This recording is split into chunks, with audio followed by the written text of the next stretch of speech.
you there?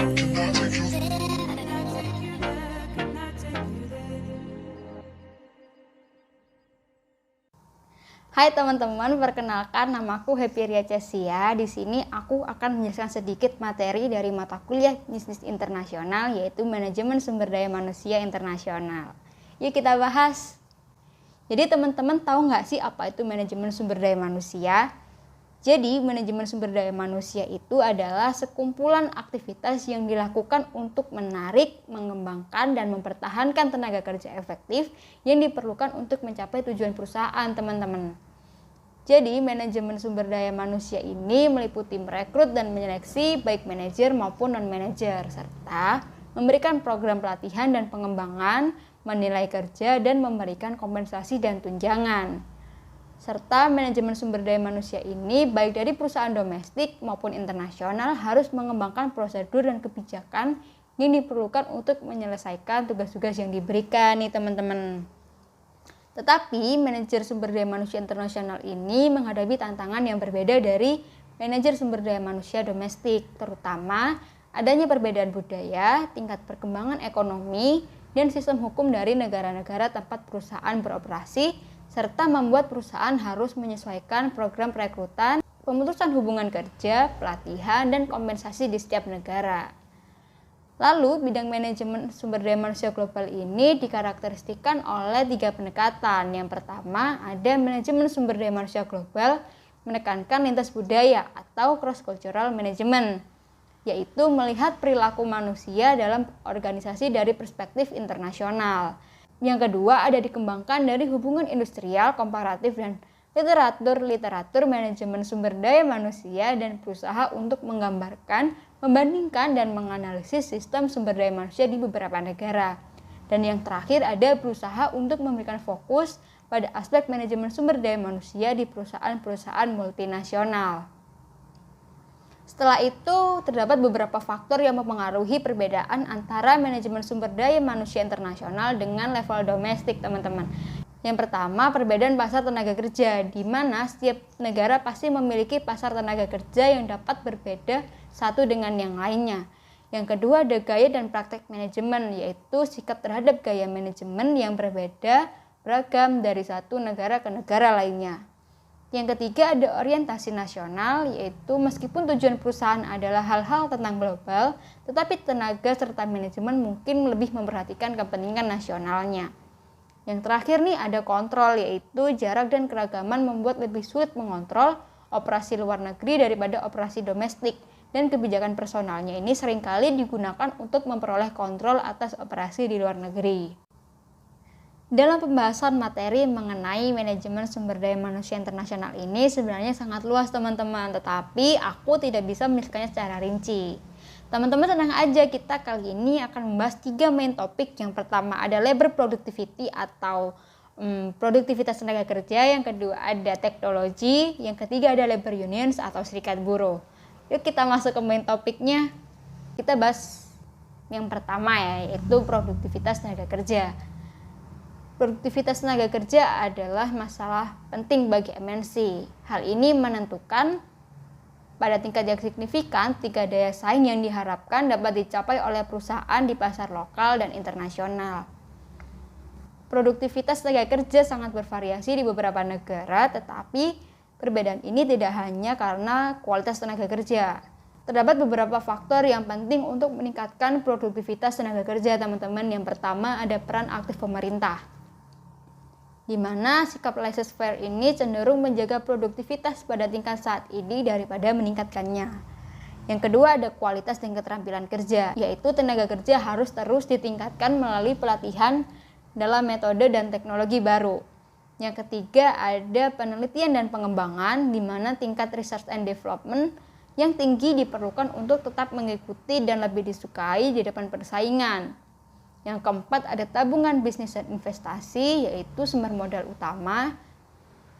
Yang kelima ada tabungan dan investasi pribadi, menyediakan kumpulan dana yang akan digunakan untuk investasi oleh bank komersial yang pada akhirnya akan merangsang pertumbuhan ekonomi.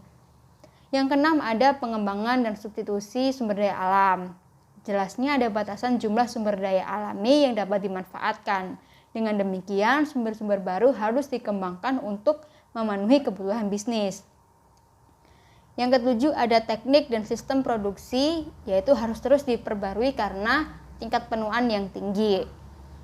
Dan yang terakhir, ada teknik dan filosofi manajemen, yaitu manajemen harus mengambil pandangan jangka panjang tentang masa depan, karena tujuan jangka pendek sudah terbukti tidak efektif dan mahal, serta produktivitas hanya dapat ditingkatkan dalam jangka yang panjang.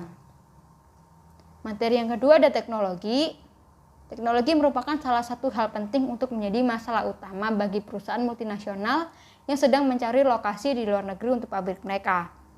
Teknologi seringkali padat modal dan bergantung pada pengurangan peran upaya manusia dalam mencapai tujuan produksi dengan biaya minimum dan efisiensi yang maksimum, di mana akibatnya dalam banyak kasus, MNC harus menggunakan teknologi yang relatif kurang maju untuk memenuhi persyaratan negara tuan rumah dalam menyediakan kesempatan kerja yang lebih besar.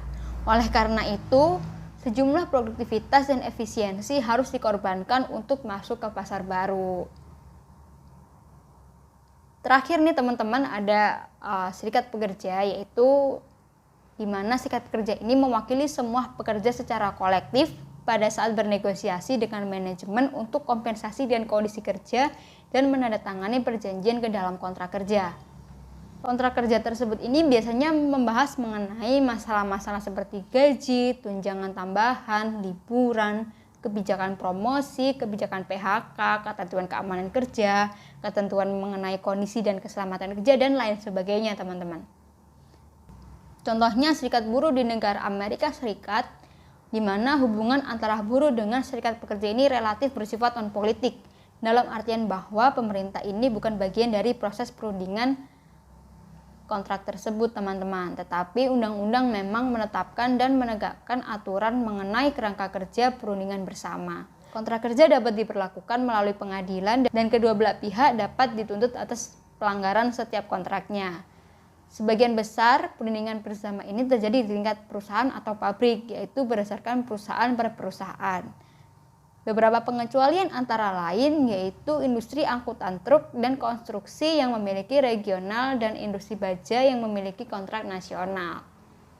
Negara selanjutnya yaitu Inggris Raya nih teman-teman, di mana hubungan manajemen dan tenaga kerja di Inggris Raya jauh lebih bersifat politis dan kontroversial daripada di Amerika Serikat. Karena di Inggris Raya sendiri ini serikat pekerjanya melihat bahwa proses dan kedua belah pihak dapat dituntut atas pelanggaran setiap kontraknya. Sebagian besar perundingan bersama ini terjadi di tingkat perusahaan atau pabrik, yaitu berdasarkan perusahaan per perusahaan. Beberapa pengecualian antara lain yaitu industri angkutan truk dan konstruksi yang memiliki regional dan industri baja yang memiliki kontrak nasional.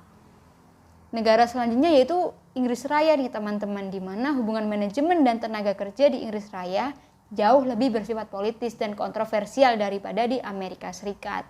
Karena di Inggris Raya sendiri ini serikat pekerjanya melihat bahwa proses negosiasi ini lebih sebagai perjuangan kelas dan menyerang sebagai hak yang dapat dilaksanakan.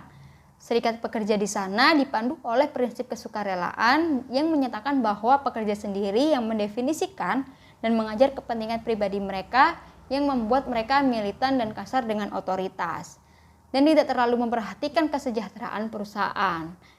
Negara yang terakhir ada negara Jerman, di mana di negara Jerman ini keanggotaan serikat pekerjanya bersifat sukarela.